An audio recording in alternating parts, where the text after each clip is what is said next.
Esselamu aleykum və rəhmətullahi və bərəkatuh.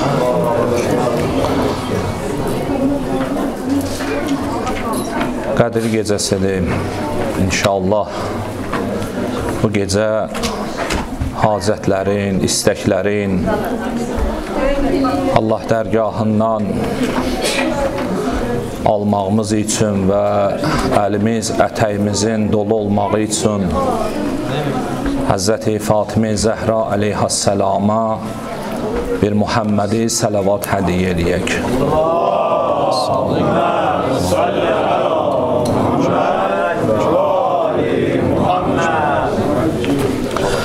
Əuzu billahi minəşşeytanirracim. Bismillahirrahmanirrahim. Elhamdülillahi rabbil alamin vel aqibetu lil muttaqin. ثم الصلاة والسلام على أشرف الأنبياء والمرسلين حبيب إله العالمين أبي القاسم محمد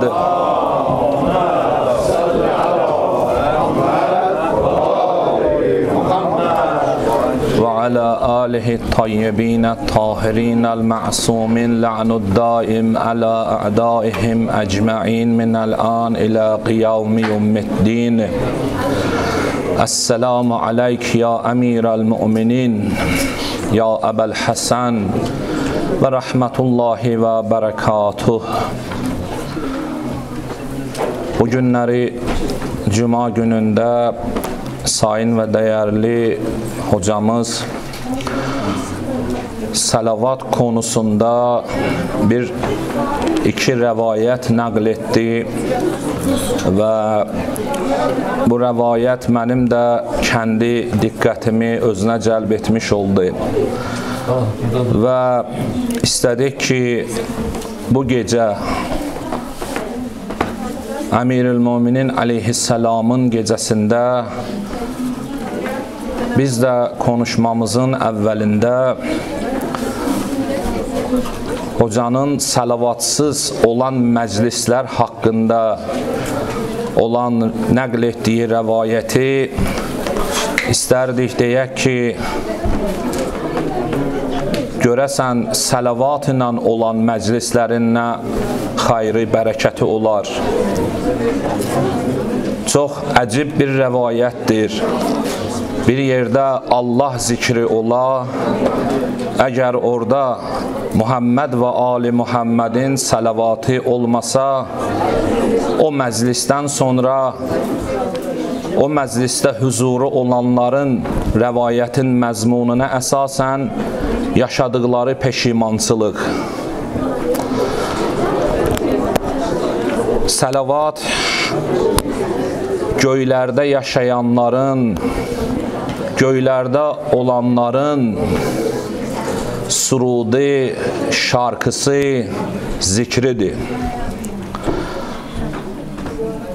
Peyğəmbər Əkrəm salavatullah aleyhi və aleyhi və səlləm Meyraz gecəsi asimanın 6-cı katına çatdıqda Allahın 4 əzəmətli müqərrəb mələklərindən olan Həzrəti Mikail əleyhissalamı gördü və Həzrəti Mikailin önündə böyük bir tərəzi var idi, əməl tərəzisi.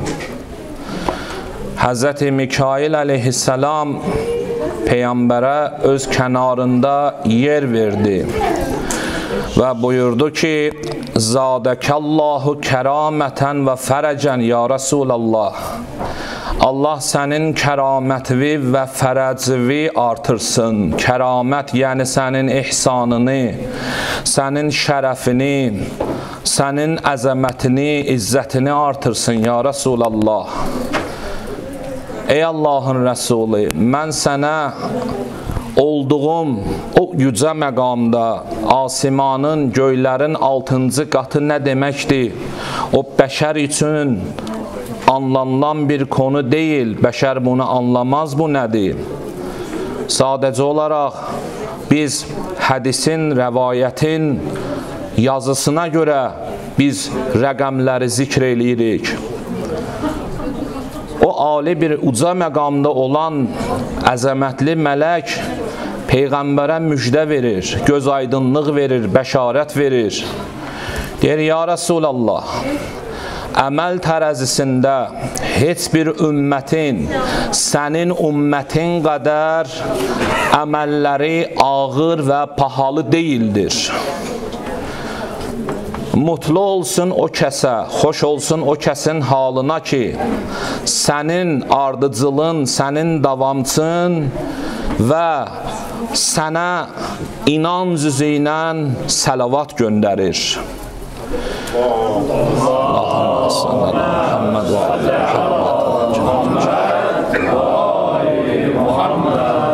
Həzrəti Mikail sözünə davam edərək buyurur, mən və mənim tabeçiliyimdə olan və mənə təslim olan bütün mövcud, bütün varlıqlar ki, Allah tərəfindən onlara mənim itaətim vacib olub, biz sənə səlavat göndəririk. Və buyurur ki, bu Allah Teala'nın bizim üçün böyük bir lütfüdür ki, Allah bunu bizə bəxş edib, əta edib, hədiyyə edib. Səlavat bir cümlədir ki, bu cümlədə həm təvhid var, həm nübüvvət var, həm də imamət. Bir insan ya Allah desə, yəni Rəbbi olan tək Allahı çağırır. Və Allahın bir işini istəsə, yəni salli, Allahdan bir tələb etməkdir ki, səlavatı göndərginən ki, Peyğəmbər və onun ailəsidir. Odur ki, Allah Teala bu gecə bizim bir kaç dualarımızdan da biri elə bu olsun ki, Allah bizi ömrümüzün son nəfəsinə qədər səlavat zikrinin əhlindən qərar ver, səlavatın bərəkətinə.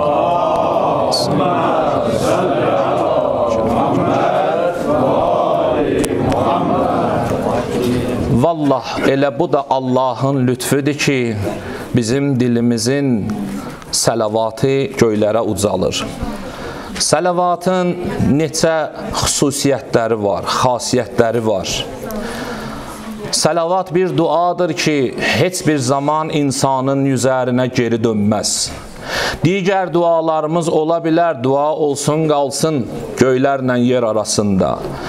Dualar ola bilər ki, elə olunduğu yerdə qalsın. Amma Allahın öz nurundan, öz sonsuz rəhmətindən özəl bir yaradılışı və o yaradılışa özünün özəl bir məhəbbəti, sevgisi olduğu üçün insanların inanc üzündən, iman gətirib, inanc üzündən göndərdiyi səlavatlar mütləq şəkildə Allah dərgahında qəbuldur.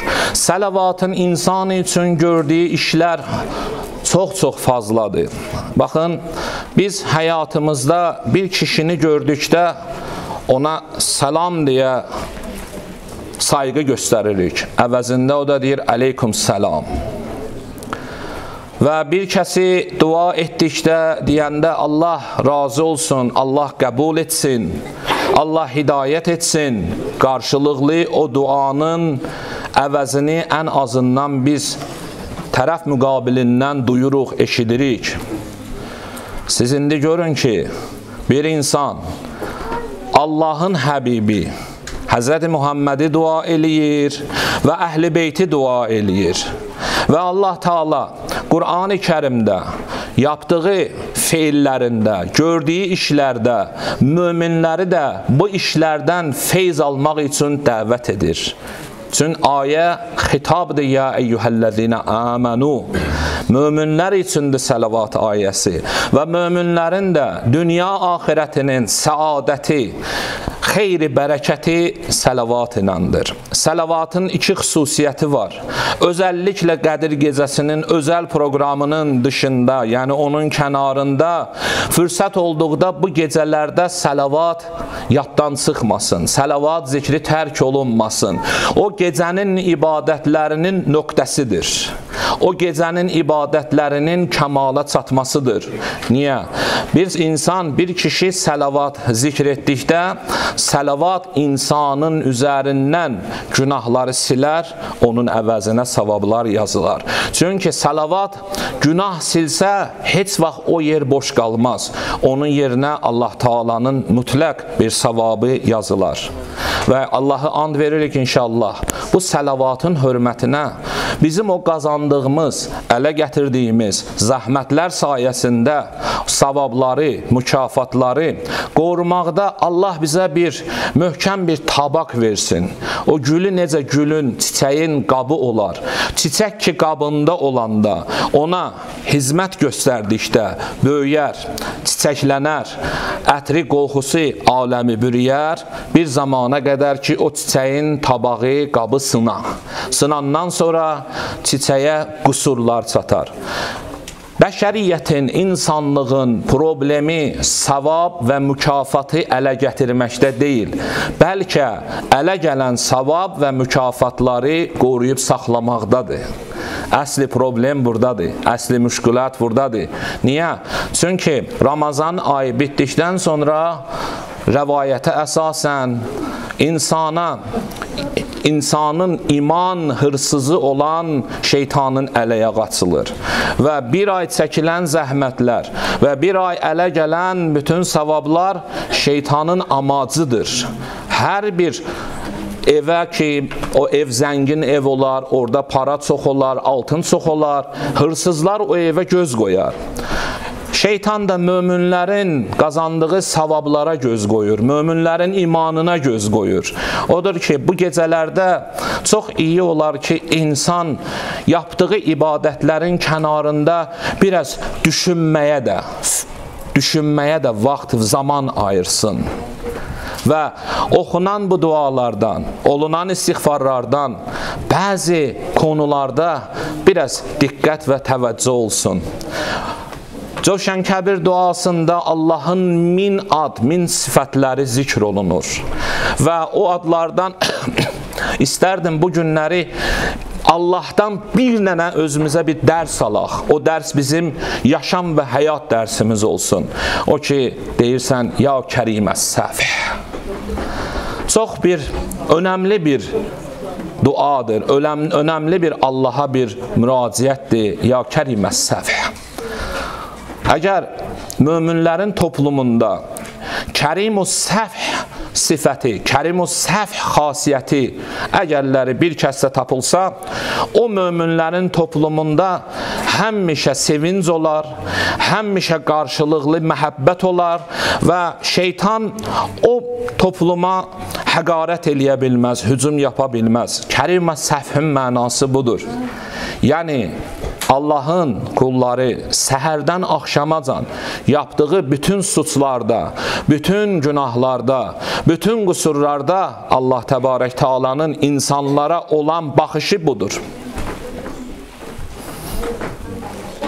Yəni sən bir günah yapdın, mənim yapdığım günahda sənin gözün olmasın.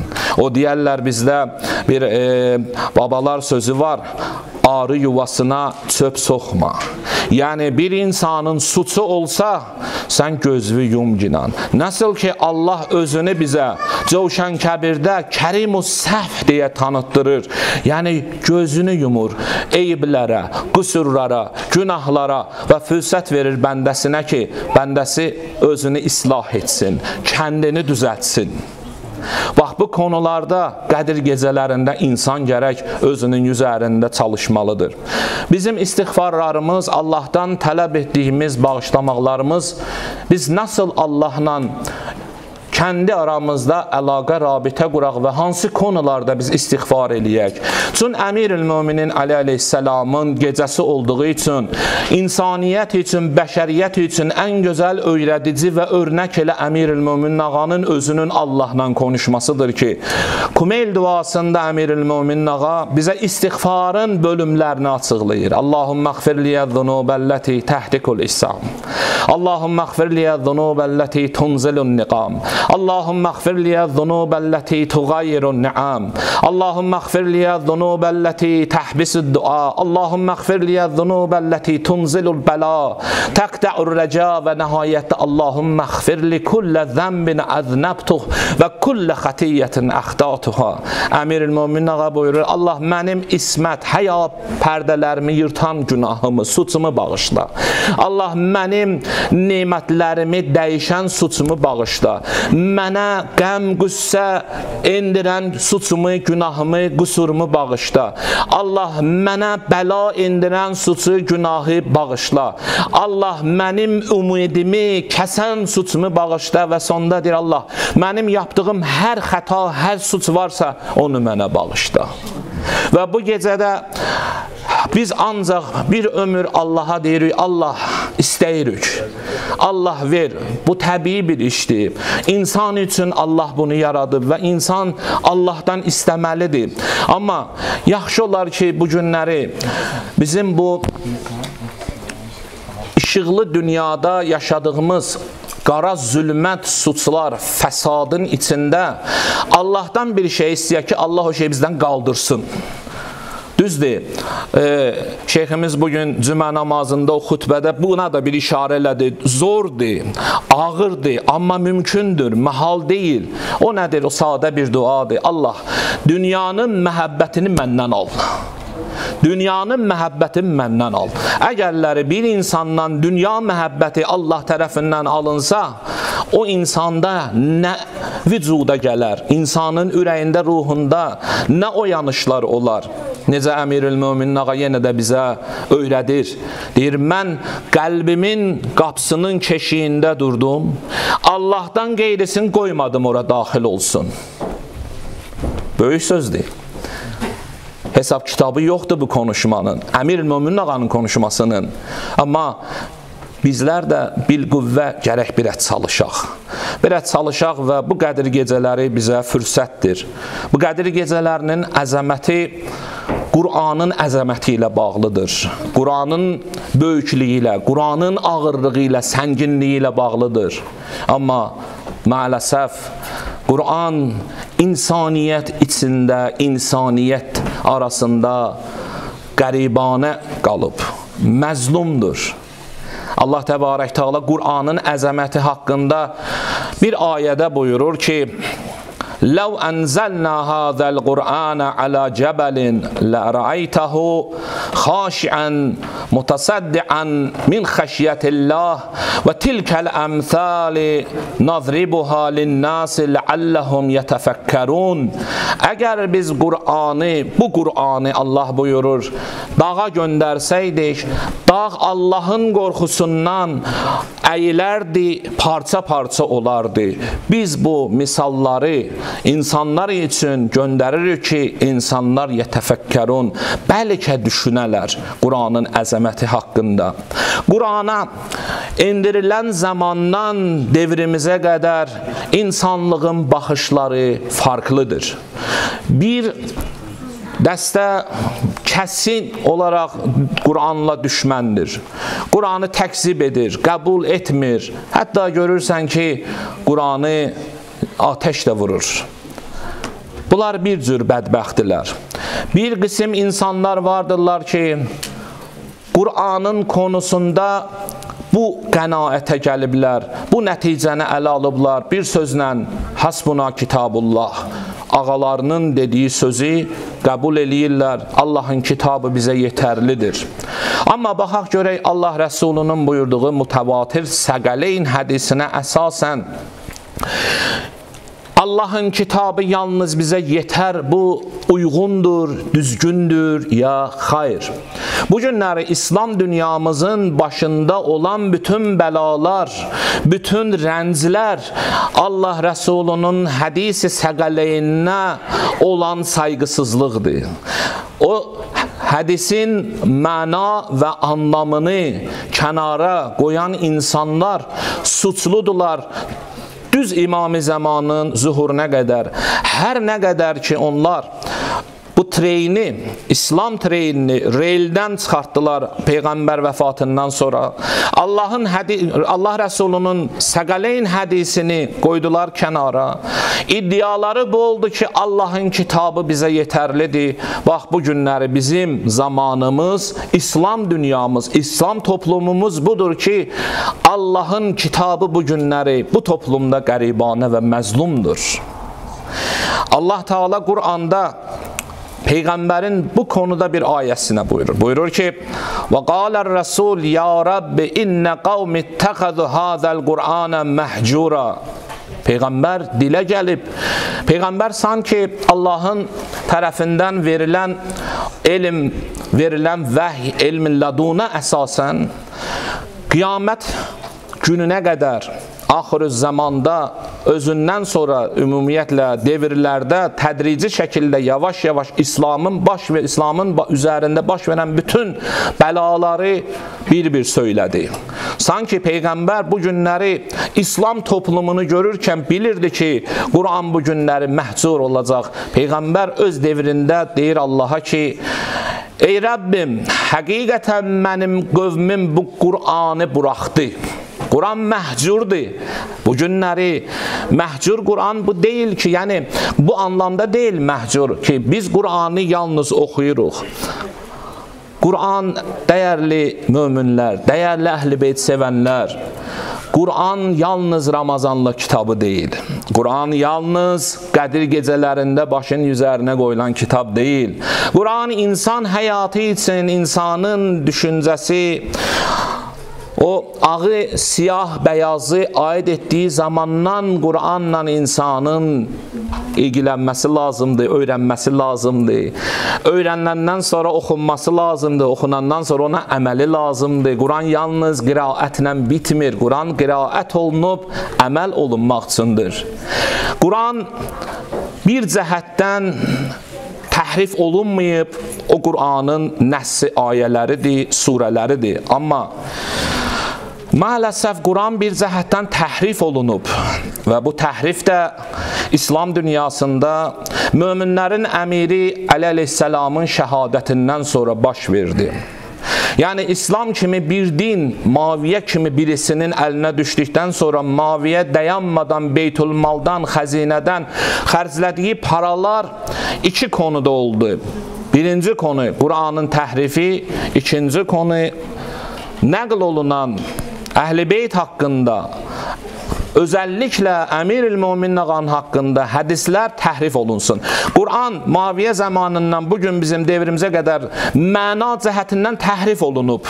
Bir dənə sizə nümunəsini yadımıza salaq. Abdest ayəsinə baxın, müsəlmanlar arasında olan ixtilafa. Abdest ayəsində olan ixtilaflar. Bu günləri bizim namaz konusunda olan ixtilaflar. Bunlar Quranın bu oxuduğumuz zahirdə yazılarını məna qismində onu anlatmaqda gəldilər yolundan, təhrif etdilər, yolundan çıxartdılar. Nasıl ki Əmir-ül-Möminin ağa buyurur ki, kəndi barəsində. Bu bizim sakit Quran, konuşmayan Quran haqqındadır danışığımız ki, bu konuşmayan Quranı, sakit Quranı müsəlmanlar, İslam toplumu bu günləri buraxıb kənara. Bəli, bu günləri ola bilsin bizim konuşmamız və bizim söylədiklərimiz acı bir həqiqətdir, amma elac da acıdır insanın xəstəliyinə. Dəva edən elac həmişə acı olur. Tatlı elacla insanın xəstəliyi aradan qalxmaz. Əmir-ül-Möminin ağa kəndi barəsində buyurur ki, وَأَنَا الذِّكْرُ الَّذِي عَنْهُ ضَلَّ وَالسَّبِيلُ الَّذِي عَنْهُ مَالَ وَالْإِيمَانُ الَّذِي بِهِ كَفَرْ وَالْقُرْآنُ الَّذِي إِيَّاهُ هَجَرْ وَالدِّينُ الَّذِي بِهِ كَذَّبْ. Əmir-ül-Möminin ağa buyurur ki, kəndisi barədə buyurur ki, mən bir zikrəm ki, zikirdə Əmir-ül-Möminin ondan azıblar. Mən bir yolam ki, hidayət yoludur ki, o yoldan çıxıblar. Mən bir imanam ki, o imana küfr olunub. Mən bir Qur'anam ki, o Qur'an kənara buraxılıb. Və mən bir dinəm ki, bu din təkzib olunub. Bizim Qədir gecələrimizin anlamı həm Qur'an və həm itirət gecəsidir. Bizim qarşıladığımız bir Qur'an var ki, Lövh-i Məhfuzdan bir kitab olaraq bizə gəlib çatmışdır. Bu sakit Qur'andır. Bizim bir Qur'anımız da vardır ki, o Qur'an natiq Qur'andır. Siffeyn döyüşündə vərəqlər, Qur'anın vərəqləri nizələrin üzərində konuşan natiq Qur'anı, Qur'anı özünün üzərinə yönəldirdi. Əmir-i-Möminin ağanın məzlumiyyəti o həddədir ki, bu günləri Əliyə olan zülmü, bu günlərin acı ağrısını İslam toplumumuz çəkir. Əli vilayətinin, Əli eşqinin hesabı, onun məqamı bir şeylə ölçüləsi deyildir. Əlinin konusu həm dostu ağladır, həm düşməni ağladıb. Maviyə kimi birisi Əlinin haqqında olan həqiqətləri duyduqda ağlamışdı. Hatəm-i Tayi adlı bir Əli verimli bir kəsin, cavad olan, yəni bir səxavətli birisinin hamısının adını duymuşuq. Onun bir oğlu var idi, Ədi. Peyğəmbərin ömrünün sonlarında İslam dinini qəbul etdi və dininə də sadiq oldu. Əmir-ül-Mömin ağam vilayətini qəbul etdi. Siffeyn döyüşündə 3 oğlu ilə bərabər Turfə, Tarif, Tarif 3 oğlu ilə bərabər Əmir-ül-Mömin ağanın yanında Siffeyn döyüşündə savaşda oldu. Və bu savaşda 3 oğlunu da kaybetdi. Zaman keçdi. Zaman keçdikdən sonra Maviyə əleyhi Haviyənin hökuməti möhkəmləndi. Bir günləri Ədi ilə uzun zamandan sonra Maviyə arasında bir görüş oldu. Maviyə Ədiyin İmam Əli əleyhisselamın əski dost olduğunu gözəl bilirdi, anlayırdı və istədi ki, burada bir Ədiyi bir danışdıra, Ədidə bir Əli əleyhisselama qarşı bir sözlər eşidə. Soruşdu ki, Ədi, Əynə turafat, hanı sənin 3 oğlun? Və burada istədi Ədiyə bir narahatçılıq gətirə, rahatsızlıq gətirə. Ədi Əli şiyəsi idi. Kəmal ilə, baş yucalığı ilə, bir aşiq ki, eşq ilə dedi, mənim 3 oğlum Siffeyn döyüşündə Əmir-ül-Möminin ağanın yanında sənə qarşı olan savaşda, sənə qarşı olan cihadda şəhid oldu. Və Maviyə gördü ki, bir şey çıxmır. Dedi, Ədi, Əli sənin haqqında insafsızlıq yapdı. O ki, deyərlər ki, 3 şəhid babasına bir söz deyəsən, o bizlərdə bir söz var, yaranın üzərinə duz səpəsən. Bu Maviyənin işlərindən idi. Bəzi insanlar vardı ki, məqam, qüdrət əllərinə çatanda haqqı gizlətməkdən ötürü görürsən ki, insanların ürəklərində olan yaranın üzərinə duz səpirlər. Bu Maviyənin sifətlərindəndir. Və Ədi isə cavabında buyurur ki, mən Maviyə bunun tam əksini sənə deyirəm ki, mən Əlinin haqqında insafsızlıq yapmışam. Çünki bugün Əli toprağın altında, mən toprağın üstündəyəm. Ədiyin sözünün canı bu idi ki, mən gərək topraq altında olaydım, Əli idi yaşamağa layiq bir kəs. Dedi, Ədi, Əli haqqında biraz konuş. Kim deyir bunu Maviyə? Dedi, məzur bil məni. Qusura baxma, konuşmuram. Dedi, yox, heç bir xətası yoxdur. Sən amandasan, biraz konuş ki, Ədi öz Əliyə olan sevgisi kəlmələri ilə bir cür konuşdu. Əmir-ül-Mömin ağanı tərif elədi. Dedi, Əli kim idi? Dedi, Kana vallahu ba'idəl quva və ba'idəl muda və şədidul quva. And ola Allaha ki, Əli bir kişi idi ki, çox dərin və uzaq görən birisi idi. Əli şəxsiyyətli birisi idi, mərd idi, yəqin sahibi idi, musəmməm idi, iradə və əzmi var idi.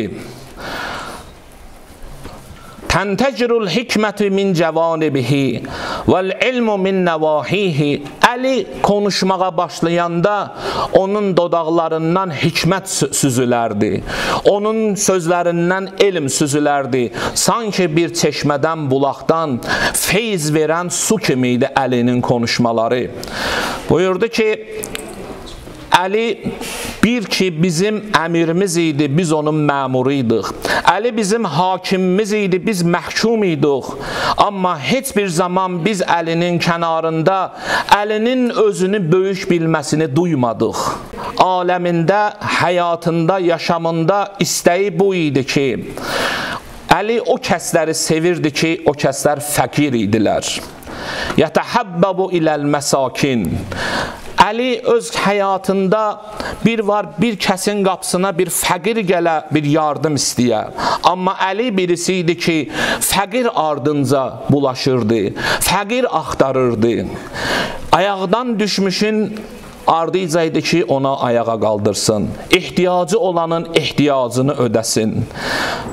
Ədi buyurur, günlərin, dedi Maviyə, mən Əlinin ibadətindən sənə konuşum. Günlərin, gecənin bir yarısında Əlini bir kənarda gördüm. Əli qaranlıq gecədə bir kəndisi idi, bir Allah idi. Əli Allah ilə bir cür dua yapırdı, bir cür münacat eləyirdi. Sanki saqqalını əlinə almış və buyurur, bir ilan kimi burula-burula Allahın huzurunda ağlaya-ağlaya, göz yaşı tökə buyururdu ki, ah, ah, ah, vay olsun mənə, vay olsun mənə, yenə vay olsun mənə, əgər mən Rəbbimin huzurunda qüsurum ola, suçlu olam ki, mən əzaba layiq birisi olam, əgər mən belə olsam. Və Əli ardınca buyurur ki, ya dünya,ğurri qeyri, ey dünya, məndən qeyrisinin dalıcan get, məndən qeyrisini aldatkinan, məni sən allada bilməzsən. Dünyanın sefidi, dünyanın ağlığın, dünyanın bəyazlığın, dünyanın altını mən hamısını buraxmışam. Ey dünya, mən sənə 3 kərə təlaq vermişəm ki, sənin mənə tərəf qayıtmaq imkanın yoxdur. Ədi bu sözləri konuşa ətrafdakılar gördülər Maviyə başın salıb aşağı. Gördülər Maviyənin saqqalından göz yaşları süzülür. Və Maviyə bu halda gördü ki, diqqət Maviyə tərəfdir, gözünün yaşını silib dedi, Ədi, vallahi andola Allaha yemin edirəm ki, tam söylədiklərin doğrudur. Amma dünya Əlidən sonra bu şəkildə oldu ki, dünya artıq sonsuzdur ki, Əli kimi birisini dünyaya gətirə. Ya Əmirəl-Müminin. Bu günləri Əmirəl-Müminin ağanın artıq 2-ci günüdür ki, Küfə şəhərində Əmirəl-Müminindən bir xəbər yoxdur. Ən çox Əmirəl-Müminin ağanın yoxluğunu kimlər hiss elədi, kimlər anladı? O kəslər ki, gecələr onların əkməyi gedərdi. O kəslər ki, fəqirlər ki, evsizlər idilər. Onların köməkləri yox idi. Onlar duydular ki, 2 gecədir bizə əkmək gətirən yoxdur, 2 gecə bizə yemək gətirən yoxdur. Görəsən bu ağa hardadır? Nə baş verir? Amma bir sıra yetimlər var idi ki, Əmirəl-Müminin yetimlərin babasıdır. Əmirəl-Müminin ağa ümmətin Peyğəmbərdən sonra babasıdır. Bu günləri biz şiyələr də yetimik. İmam Həsən Əsgər əleyhissalam buyurur, anne və babadan bizim şiyələrimiz yetim qalmaz. Bizim şiyələrimiz bir zaman ki, onların imamları olmasa yetim olarlar. O zaman Küfədə əlisiz qalan təzə yetimlər tabaqlarda təbibin, doktorun dediyinə görə Əlinin sütə ehtiyacı var idi. Əmirəl-Müminin ağanı o 2 gün əziyyət eləyən İbn-i Mülcəmməl onun o qılınca vurduğu zəhr idi. O zəhr imamın vücuduna yavaş-yavaş işləyirdi, əziyyət eləyirdi. Həkim də bunun əlacını süddə görmüşdü. Dedi, fazla süt içsin. Əmirəl-Müminin o şəraitdə içdiyi sütü tabakın deyirdi, aparın mənim qatilimə verin. Və sıra düzülmüşdü Küfədə Əmirəl-Müminin ağanın qapısında. Bu sırada kimlər idi? Yetimlər idi. Tabaqda hər kim gücü çatdığı qədər bir süt tabaqı ilə dayanmışdı. Ümidi var idi ki, bəlkə bu süt Mövlamın, ağamın canına bir şifa verər. Amma bunların heç birinin faydası olmadı. Bu gecə Əmirül-Möminin ağa vəsiyyət gecəsi oldu. Vəsiyyət gecəsi adətən bir kural vardı. Evin böyüyü dünyadan gedəndə vəsiyyətini İmam Həsən ağaya lazım olan nəsiyyətlər veriləndən sonra bütün evladlar dedi, Fatimə balalarından qeyriləri otaqdan çıxsınlar. Hamı otaqdan çıxanda sonuncu bir nəfər otaqdan çıxırdı. Əmir-Mömin ağa gözünü açdı, dedi, Əbbasım, sən getməsən gəl, mənim yanına səndən işim var. Həzrəti Əbülfəz Abbas gəldi, babasının o halətində durdu kənarında. Əmir-Möminin ağa götürdü, Hüseyninin əlini qoydu Əbbasının əlinə. Həzrəti Abbas ilə İmam Hüseyn arasında düz 22 sənə fərq var idi. İmam Hüseyn əleyhissalam Kərbəlada 57 yaşında, Həzrəti Abbas 35 yaşında idi. Əmir-Möminin ağa Abbasın əlini İmam Hüseynin əlinə qoyanda dedi, oğul Abbas, mən artıq Kərbəlada yoxam, amma Hüseynimi tənha qoyma. Abbas hərəmində olanlar yazılıb ora. Kəfilü Zeynəb, Zeynəbin kəfili. Abbas, Zeynəbimdən müğayət olarsan. Və Həzrəti Əmir əleyhissalamın bu ağır vəsiyyətləri və bu ağır nəsihətlərindən sonra Əmir-Mömin ağa dəfn olundu. İmam Həsən ağa, İmam Hüseyn ağa həyatlarında ikinci kərə idi ki, pərişan halda dəfni halından qaydırdılar. Küfənin xarabalıqlarından birində gördülər ki, bir inilti səsi gəlir, ahuzar səsi gəlir. Həsən əleyhissalam çatdırdı özünü bir xarabalıqda, bir qaranlıqda olan bir kəsin yanına. Gördü bir kişidir, əyləşib, halı yoxdur, elə deyir, Mövlay, ay ağa, nərədəsən? İmam Hüseyn ağa da gəldi, çatdırdı, əyləşdi bir tərəfində. İki qardaş əyləşdilər bu kişinin qarşısında. Gördülər bu kişi gözü də görmür. Elə İmam Həsənlə İmam Hüseynin səsini eşidən kimi ağa dedi, necə sizin səsiniz o mənimlə konuşan ağanın səsinə bənzəyir? Mənim ağamdan bir xəbər yoxdur. Həsən ağa Hüseynə baxdı, Hüseyn ağa Həsənə baxdı. Dedi, nə olub, necə bəyəm? Dedi, bir ağa var idi, hər gecə gələrdi mənim yanıma. Öz yeməyi tikə-tikə əli ilə qoyardı mənim ağzıma. Mənim də başımı qoyardı dizinin üzərinə tumarlayardı. Mənə deyərdi ki, ey kaş mən də sənin kimi kör olaydım, görməyəydim. Deyərdim ki, ağa niyə belə konuşursan? Deyirdi, çünki mən bu gözlərimlə həyatda bir şeylər görmüşəm. Kaş mən də onları görməyəydim. Dedi, o nə gördü? Əmirül-Möminin gördüyü nə idi? İmam Həsən Hüseyn ağa dedi, Həsən yadındadır. Əmirül-Möminin ağa dedi, babam, dedi, biz uşaq idik.